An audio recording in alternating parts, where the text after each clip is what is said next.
We're diving into Stripes, the movie that proves if your life is a dumpster fire, then the Army's got a spot for you. Seriously, this guy loses his job, loses his car, loses his girlfriend, and then his apartment, which is honestly impressive. So the guy joins the Army, because what better place to run away from your problems than the U.S. Army?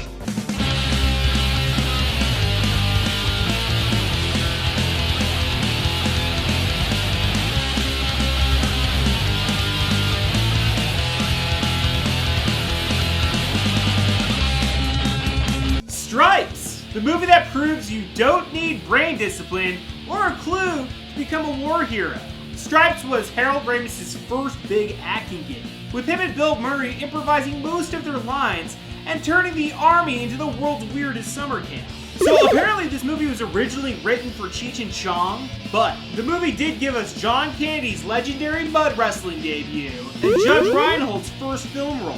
The EM-50 urban assault vehicle? Just a souped-up GMC motorhome that somehow stole the show. The Army hated this film and refused to help, so the crew shot at Fort Knox anyway. Punk rock. And Bill Murray? He only did the movie so Columbia would fund his serious passion project, The Razor's Edge. So strap on your rifle and let's jump right on into Stripes. John Winger, a cabbie from Louisville, Kentucky, watches his life crash and burn in a single day. He loses his job, his apartment, his car, and his girlfriend Anita, who's finally had enough of his screw-up antics. With zero prospects and nothing to lose, he decides screw it and joins the Army. Along the way, he drags his best friend Russell Ziske, a soft-spoken ESL teacher, along for the ride. Before they know it, they're shipped off to basic training, completely unprepared for the chaos that's coming. At the base, they meet their band of misfit recruits and their hard-ass drill sergeant, Sergeant Hulka, who's not here for John's smart-mouth slacker attitude.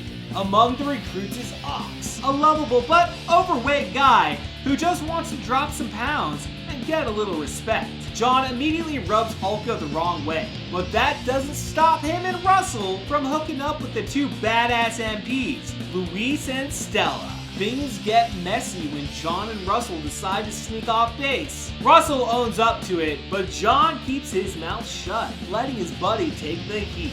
Hulka lays down the law. Russell's scrubbing garbage cans for 24 hours straight. Later that night, Russell catches John trying to desert, and the two nearly beat the crap out of each other, until Luis and Stella break it up and sneak them back to the barracks, no questions asked. Right before graduation, Captain Stillman, a complete moron of a commanding officer, orders a mortar fired without setting the coordinates, and Hulka ends up injured in the blast. With Hulka out of commission, the platoon's got no supervision, so naturally they sneak off to a sleazy mud wrestling bar. Well, the MPs and local cops bust the place, but Luis and Stella swoop in like heroes to get John and Russell out of there quick. The rest of the guys aren't so lucky. They get hauled back to the base, where Stillman threatens to make them repeat basic training. John and Russell shack up with Luis and Stella for a night. But when they get back, John realizes the platoon's morale is shot. So he steps up and gives a wild, no-nonsense pep talk and somehow whips these losers into shape. They pull an all-nighter practicing drills but still manage to oversleep on graduation day.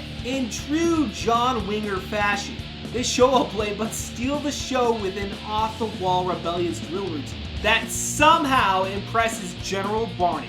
So, instead of punishment, they're assigned to a secret mission in Italy. In Italy, they reunite with a patched-up Hulka and get put in charge of guarding the EM-50 urban assault vehicle. John and Russell can't resist taking it for a joyride to West Germany to hook up with Luis and Stella. When Stillman finds out the EM-50 is gone, he panics and leads the platoon on a half-baked, unauthorized mission to find it.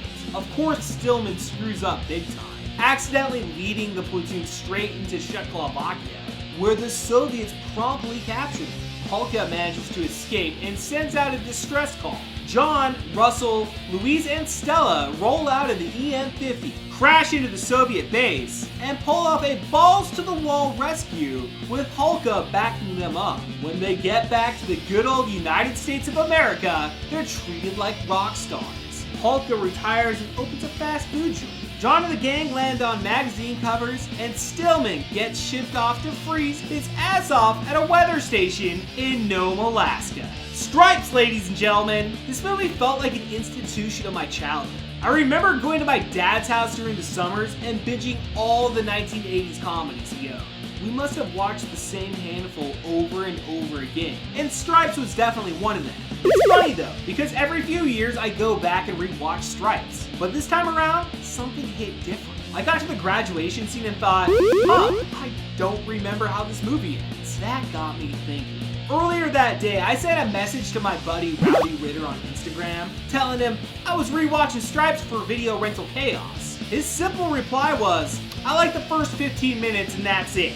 And as I watched it, I started to wonder, well, maybe I totally don't get it either. I mean, I love Harold Ramis, I love Bill Murray, and overall, I enjoy the film. But does Stripes really live up to the legendary status some people give it? Honestly, as I sit here recording this, I don't know where I stand on it. I mean, you've got John Candy, Harold Ramis, Bill Murray. What's not to love, right? And yet, while I still like this movie, I don't think it's as high on my list as it was maybe say a year ago or 2 years ago. But hey, we grow and learn, right? So next time you're wandering around the army base, watch out for those recruits. You never know when chaos will hit. So until then, I'll see you at the video store.